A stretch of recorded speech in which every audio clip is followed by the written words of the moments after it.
मुख्यमंत्री पदासाठी आता वॅकन्सी आहे का? मुख्यमंत्री पदाच्या प्रश्नावर उपमुख्यमंत्री शिंदेंनी मिश्किलपणे प्रतिप्रश्न केलेला आहे. आपला नेता मुख्यमंत्री व्हावा अशा कार्यकर्त्यांच्या भावना असतात असंही शिंदे म्हणाले. पंढरपूरची वारी सुरू असताना अनेकांकडून पांडुरंगाकडे साकडं घातलं जाते आणि त्यातले तुमच्या पक्षाचे नेते जास्त पुढे आग्रही असल्याचं बघायला मिळतंय. तुमच्या पक्षातील अनेक नेत्यांनी पांडुरंगाकडे साकडं असं घातले की राज्याचं नेतृत्व एकनाथ शिंदे यांनी करावं. शंभूराज देसाई असतील, बच्चू कडू असतील, तुम्हाला मुख्यमंत्री व्हावं अशी त्या सगळ्यांची इच्छा, तुम्ही मुख्यमंत्री व्हावं. आता वॅकन्सी आहे का? वॅकन्सी आहे का आता? वॅकन्सी तयार केली. अरे बाबा, मी सांगतो, तुम्ही ह्या सगळ्या गोष्टी प्रत्येक कार्यकर्त्याला वाटतं. मी मुख्यमंत्री असतानाही भारतीय जनता पक्षाच्या कार्यकर्त्यांना वाटायचं देवेंद्रजी मुख्यमंत्री झाले पाहिजे. हे साहजिक आहे, कार्यकर्त्यांच्या भावना असतात.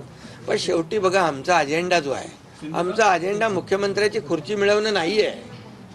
आमचा अजेंडा या महाराष्ट्रातल्या जनतेला न्याय मिळाला पाहिजे, या महाराष्ट्राचा विकास झाला पाहिजे. आणि आमची युती जी झालेली आहे, विचारधारांची युती झालेली आहे, ही वैचारिक युती आहे. आम्ही बाळासाहेबांच्या विचारांनी प्रेरित होऊन विचार पुढे नेतोय. त्यामुळे आम्ही कधीही महायुतीमध्ये कधी असं मला काय मिळेल, तुला काय मिळेल अशा प्रकारची वृत्ती आमची नाही. आम्ही काम करणारे लोक आहोत.